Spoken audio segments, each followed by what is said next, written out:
Bonjour et bienvenue à cette capsule portant sur les hypersensibilités de type 2, 3 et 4.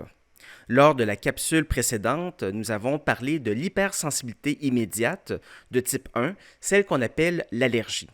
Maintenant, au courant de cette capsule, nous allons voir les autres types d'hypersensibilité. Bonne écoute. Hypersensibilité de type 2.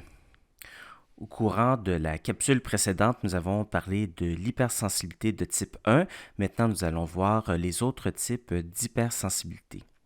L'hypersensibilité de type 2 est une forme d'hypersensibilité qui est déclenchée par des anticorps qui sont le plus souvent dirigés contre des antigènes du soi. Donc souvent, les hypersensibilités de type 2 sont des maladies auto-immunes. On parle d'hypersensibilité de type 2 lorsque les réactions immunitaires découlent des anticorps circulants qui sont dirigés contre des antigènes présents sur des surfaces cellulaires ou même dans la matrice extracellulaire. La physiopathologie de l'hypersensibilité de type 2 est super importante. Quand on parle de l'hypersensibilité de type 2, les anticorps ce sont des auto-anticorps qui vont être dirigés contre des antigènes du soi. Et ces auto-anticorps vont venir se fixer sur ces antigènes à la surface des cellules et dans les tissus. Il va en découler trois conséquences, soit des réactions inflammatoires par activation du complément, soit de l'opsonisation et de la phagocytose de ces cellules du soi, ou soit de l'interférence avec les fonctions cellulaires normales. Lorsqu'on parle de l'interférence avec les fonctions cellulaires normales, on parle d'une réponse physiologique anormale, mais sans lésion cellulaire ou tissulaire.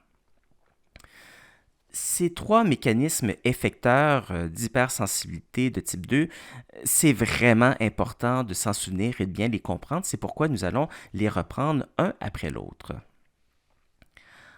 Alors, première façon, c'est les réactions inflammatoires qui sont engendrées par l'activation du complément. Vous avez ici la surface d'une cellule ou d'un tissu quelconque avec des antigènes du soi. Il y a les auto-anticorps qui ont déjà été formés qui viennent sur ces antigènes du soi. Et il y a une activation du complément qui en découle par la voie classique. Quand on active le complément, il y a des sous-protéines, par exemple le C5A, le C3A, qui ont un effet chémoattracteur. Ça fait en sorte que certaines cellules inflammatoires, comme les neutrophiles, vont détecter ces anticorps qui sont fixés sur des antigènes, et là, il va y avoir une réaction inflammatoire, et l'inflammation amène une destruction du tissu. C'est le premier mécanisme. C'est un mécanisme qu'on rencontre dans la physiopathologie d'une maladie qu'on appelle le syndrome de Goodpasture. Le syndrome de Goodpasture, c'est ce qu'on appelle un syndrome poumon-rein, où les patients vont avoir de l'hémorragie alvéolaire, ils vont avoir de l'hémoptysie, ils vont cracher du sang et ils vont avoir aussi des dommages au niveau des reins parce que il y a des auto-anticorps qui ont une affinité pour des antigènes de la membrane basale, un antigène qu'on retrouve au niveau du rein et au niveau du poumon. Alors, lorsque ces auto-anticorps se fixent sur ces antigènes du soi, il va y avoir de l'inflammation qui va en découler par activation du complément. Le deuxième mécanisme effecteur, c'est l'opsonisation et la phagocytose. Vous avez ici l'exemple de l'anémie hémolytique auto-immune. Vous avez un globule rouge ici sur lequel il y a un auto-anticorps qui s'est fixé sur un antigène du soi, un antigène de notre globule rouge. Cet auto-anticorps IgG ou IgM va s'opsoniser, va venir sur la paroi de notre globule rouge et vous allez avoir une cellule phagocytaire qui va tout simplement ingérer le globule rouge et le détruire. C'est le mécanisme physiopathologique qu'on voit pour ces formes d'anémie auto-immune. Et le troisième mécanisme, ce sont ces réactions physiologiques anormales sans dommages au niveau des tissus. Vous allez avoir, ici on a deux exemples. On a la maladie de Grave et l'autre maladie qu'on appelle la myasthénie grave. Ici, dans le cas de la maladie de Grave, vous avez une cellule thyroïdienne et les anticorps qui viennent sur les récepteurs de la cellule thyroïdienne vont induire l'activation de la cellule thyroïdienne qui va se mettre à sécréter des tonnes et des tonnes d'hormones thyroïdiennes dans un contexte anormal, ce qui va créer une hyperthyroïdie. Ici, à l'inverse, on a des anticorps qui vont non pas venir activer, mais qui vont venir bloquer des récepteurs ici à la paroi musculaire et ça va faire en sorte que l'acétylcholine qui est sécrétée, qui devrait venir justement activer notre muscle parce que les récepteurs sont bloqués par des auto-anticorps, l'activation musculaire ne va pas avoir lieu et il va en découler une fatigabilité musculaire importante. C'est ce qu'on appelle la myasthénie grave. Ce sont deux exemples cliniques où il n'y a pas de problème au niveau des cellules, il n'y a pas de dommages tissulaires, mais les anticorps, dans un cas, vont venir activer les cellules, dans l'autre cas, vont venir bloquer les récepteurs. Maintenant, parlons de l'hypersensibilité de type 3. L'hypersensibilité de type 3, elle est causée par le dépôt de complexes immuns. Ces complexes sont formés de l'anticorps et d'un antigène. Ici, dans l'hypersensibilité de type 3, les antigènes sont solubles. On ne parle pas d'un antigène à la surface d'un tissu quelconque. Les anticorps, contrairement à l'hypersensibilité de type 1, où est-ce qu'on a des anticorps de type IgE. Ici, dans l'hypersensibilité de type 3, les anticorps peuvent être soit des IgG ou des IgM. La même chose que l'on voit pour l'hypersensibilité de type 2. Qu'est-ce qui va se passer au niveau physiopathologique? Il va y avoir encore une fois une activation du complément qui va causer l'avènement des neutrophiles qui vont créer la réaction inflammatoire où il va y avoir le dépôt de ce complexe immun anticorps-antigène. Vous avez ici un exemple clinique où est-ce que vous avez votre anticorps soluble, ce qui veut dire à l'intérieur de la paroi d'un vaisseau sanguin. Vous avez cet anticorps qui s'est fixé sur cet antigène soluble et le tout va venir se déposer dans la paroi du vaisseau sanguin. Ça active le complément via la voie classique, ce qui amène les neutrophiles à venir créer une réaction inflammatoire et l'inflammation du vaisseau sanguin, c'est ce qu'on appelle la vasculite. Un des exemples cliniques qu'on voit ici de vasculite, c'est ce qu'on appelle la maladie sérique où ces complexes immuns, anticorps et antigènes solubles vont venir se déposer surtout dans les parois les plus déclives de notre corps. La gravité va faire en sorte que ces dépôts de complexes immuns surviennent la plupart du temps au niveau des membres inférieurs et l'inflammation qui découle de l'activation des neutrophiles et va donner cet aspect clinique au niveau de la peau qu'on appelle un purpura palpable. Donc, ces plaques rouges que si on passe les doigts sur les pieds de notre patient, on va sentir vraiment cette inflammation, on va sentir ce purpura. Et finalement, le dernier type d'hypersensibilité, l'hypersensibilité de type 4. Alors, très important ici, l'hypersensibilité de type 4, c'est une hypersensibilité à médiation cellulaire. Il n'y a pas d'intervention d'anticorps comme ce qu'on a vu dans les hypersensibilités de type 1, 2 et 3. L'hypersensibilité de type 4, c'est ce qu'on appelle l'hypersensibilité retardée.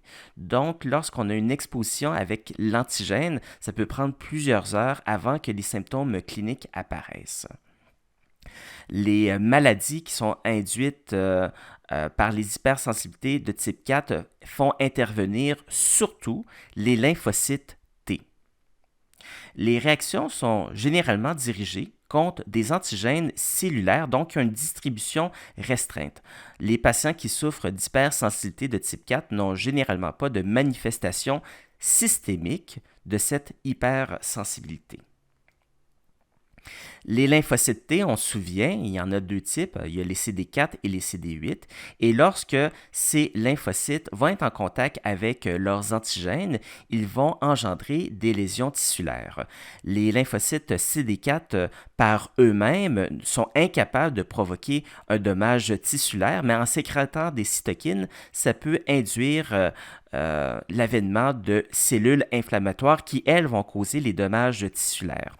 À l'opposé, les lymphocytes de type CD8 ont des effets cytotoxiques directs, donc ils sont capables de venir directement détruire les cellules et donc occasionner le dommage tissulaire.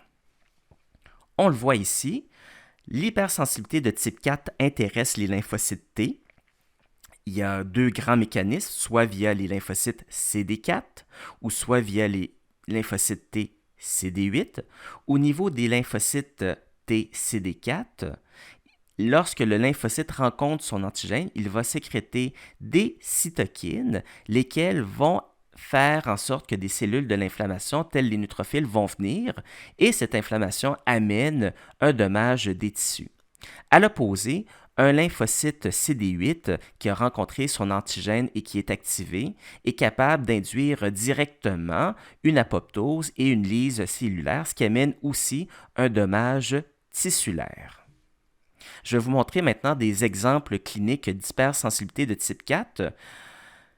La sclérose en plaques, c'est un type d'hypersensibilité de type 4 qui fait intervenir des CD4 effecteurs, non pas des TH1, non pas des TH2, ce qu'on voit plus dans l'hypersensibilité de type 1, mais surtout les TH17, qui sont un sous-type de CD4 activé. Les TH17 vont sécréter proche des neurones une substance qu'on appelle l'IL-17. Ils vont sécréter de l'IL-17 proche de la myéline, qui est une gaine autour des neurones.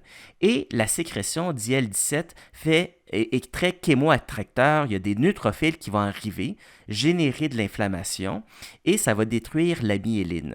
Si la myéline elle est détruite autour des neurones, les contacts nerveux se font beaucoup moins bien et ça donne les symptômes cliniques de sclérose en plaques.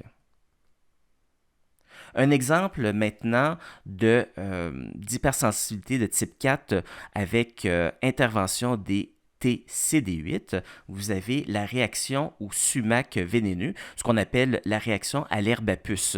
Non pas l'herbe à poux, mais je parle bien ici de l'herbe à puce, où lorsqu'il y a un contact de l'herbe à puce avec la peau qui a été sensibilisée, de façon retardée, les CD8 vont arriver au niveau de la peau, au niveau des kératinocytes, détruire nos cellules de la peau, et c'est ce qui donne là, ces réactions bulleuses qui peuvent parfois être très, très impressionnantes. Un autre type d'hypersensibilité de type 4 avec les CD8, c'est la fameuse dermatite de contact ou nickel.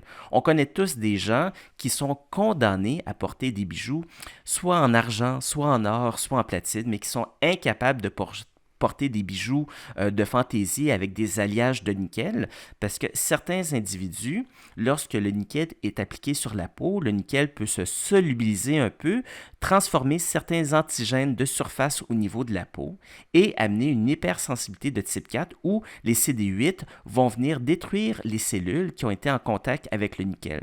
Donc, on voit ici quelqu'un qui a porté une bague qui a réagi, quelqu'un qui a porté des boucles d'oreilles qui a une réaction locale, et même certains individus très sensibles, le bouton de jeans, l'intérieur du bouton de jeans qui est fait en nickel et qui adhère à la peau, peut faire une réaction inflammatoire locale.